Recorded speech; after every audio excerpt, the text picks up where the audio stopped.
2020 stod verden over for den største pandemi nogensinde. Men var det virkelig en pandemi?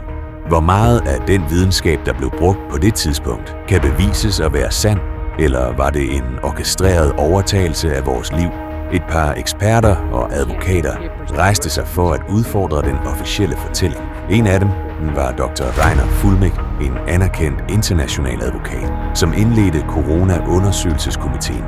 Efter at have indsamlet mange officielle vidnesbyrd sammen med andre eksperter, kom han til den konklusion, at hele covid-pandemien var en løgn for at tvinge folk til at blive injiceret med udeklarerede stoffer.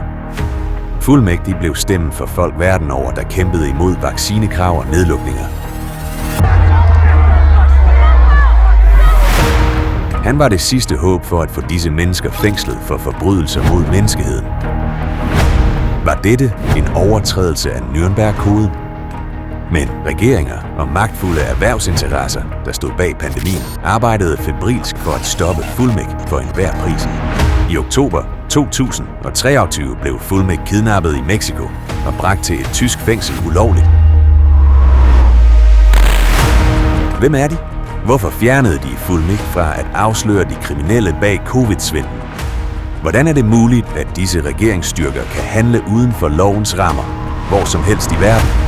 Og hvor mange andre er blevet fængslet og bortført ulovligt af politiske årsager? Find ud af det med denne hårdtslående dokumentar. Free Reiner.